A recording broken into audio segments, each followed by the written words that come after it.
Hi, the article I chose for the 1.5 mile run was the 1.5 mile run time and body mass predict 8-mile loaded march performance.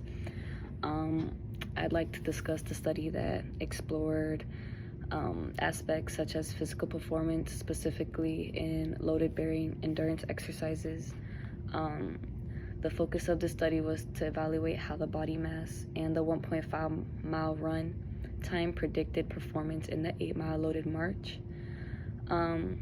What makes the study interesting is that it aimed to access these factors independent of sex, meaning it determined whether the body mass and running endurance alone could be accurate indicator of performance regardless of the gender. The researchers used different techniques such as correlation coefficient, t-test, and ANOVA to analyze the relationships between these factors. The results showed that both body mass and the 1.5 mile run time are key indicators of performance in the 8-mile loaded march. These findings suggest that regardless of whether the participants were male or female, the primary drivers of performance, the two variables were the primary drivers of performance.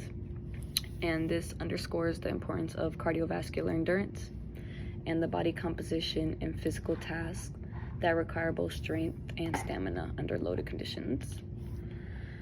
So a little bit more about the 1.5 mile run time. This study time was a solid measure of cardiovascular fitness and endurance. It provided a reliable prediction of the march performance, showing that how fast someone can complete the 1.5 miles directly relates to how well they might handle the demands of a long loaded march. Whether you're male or female, as faster run time suggested better endurance and improved performance in specifically military or loaded bearing tasks. The study itself was published in the Journal of Science of Medicine and Sports, and it was work of diverse group of researchers, including Coakley, Myers, Walker, Haley, and others.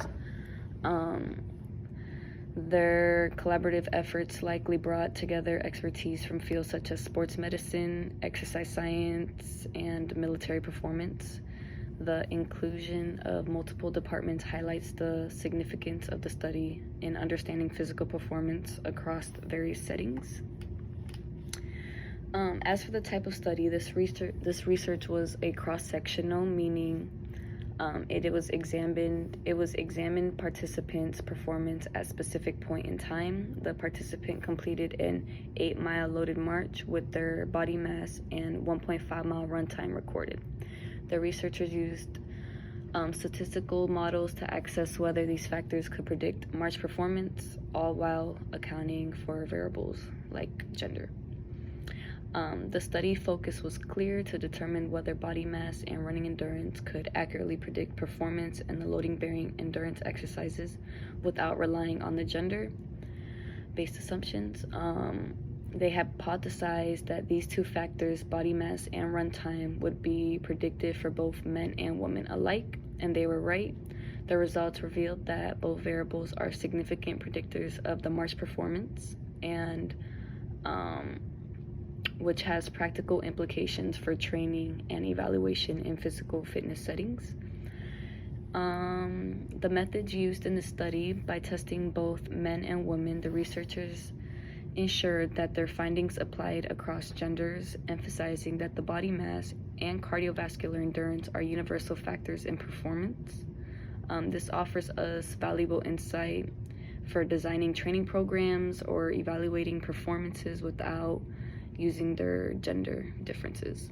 So yeah, in conclusion, their study reinforces that the body mass and cardiovascular fitness as measured by the 1.5 mile run are crucial for success in endurance tasks, whether in sports, military settings, or just in general fitness.